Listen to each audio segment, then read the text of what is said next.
Hello Year 4, how are you guys? I'm just going to talk you through some top tips for this lesson in a moment. You're going to be planning the ending of the story, and then in tomorrow's lesson you're actually going to be writing that out in full. So I'm going to show you some kind of techniques and top tips, and then it's over to you really. So in the story, you're going to imagine that you've read up to the point where little Ben goes up to the top of the tree. The wolf has been created and the wolf gobbles up Harry and Sue. And then you're going to imagine that the story ends there. Your job in this lesson and tomorrow's lesson is going to be to rewrite the ending of that story. And what I'd like you to do today, the first thing I'd like you to do is create a plan for that. Whenever you're doing a kind of extended piece of writing, planning it out first will just help you to stay on track with your ideas and not get kind of lost in what you're writing. So in order to do a plan, my recommendation to you is that you draw yourself 6 boxes. And that's because the ending of our story I'm thinking of in 6 parts. Now, don't worry, this is not going to be a really, really long story. Each part is going to be quite short and just one small thing is going to happen. But it will just help me to kind of remember and understand what I'd like to happen in my story. So on your piece of paper, draw yourself 6 large boxes like this. In each box I'm going to make some notes, and these are based on my ideas of how I would like my version of the story to end. So the first thing I'm going to talk about is Ben in the tree, and I think in my story I'm going to say that he stays there for a while and then he kind of slowly decides to come down. So I'm just going to make a note. I'm going to say Ben remains in the tree. This is just note form at the moment, obviously. Later, he climbs down.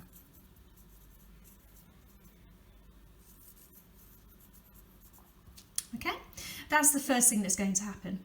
In the next part of my story ending, I think that Ben needs to come up with a plan. So I'm going to have a change in the time of day. So I'm just going to make a note of that. I'm going to say day turns to night. So that when I write it, I can remember that I'm going to change the time of the day here. Day turns to night. And then I think in my story, Ben is going to come up with a plan to make a new creature. Ben comes up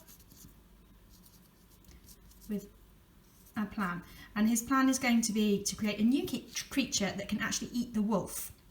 This is just my ideas at the moment. Okay, so I'm going to model some of the language from the story, and I'm going to think that Ben makes this creation in his mind first. So I'm just going to remind myself, in his mind, this is just like what happens in the story. He imagines, and I think my creature is going to be a lizardy, dinosaur-y thing. And I'm going to write it down. A lizardy,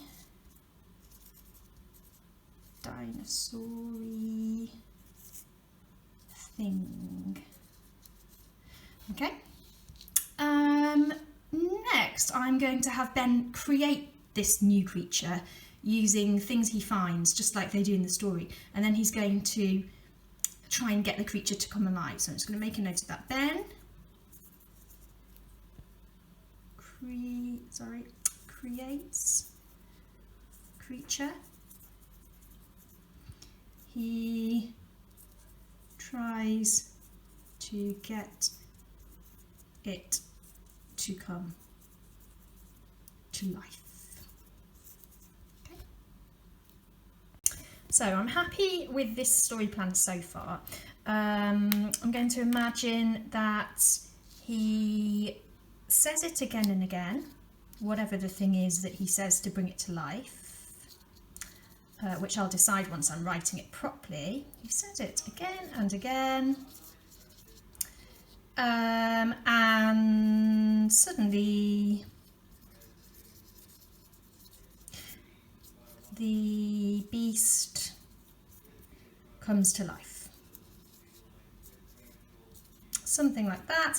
And then at the end of my story, I think I'd like a happy ending. I'm sure, knowing lots of you, you might decide on a less happy ending. But I'm going to say that the new beast defeats the wolf and the children are saved. Perhaps at the end I will write something about how they've learnt their lesson and they're not going to create any new animals or something along those lines. This is my basic story plan, and this is what I'd like you to come up with today. Good luck.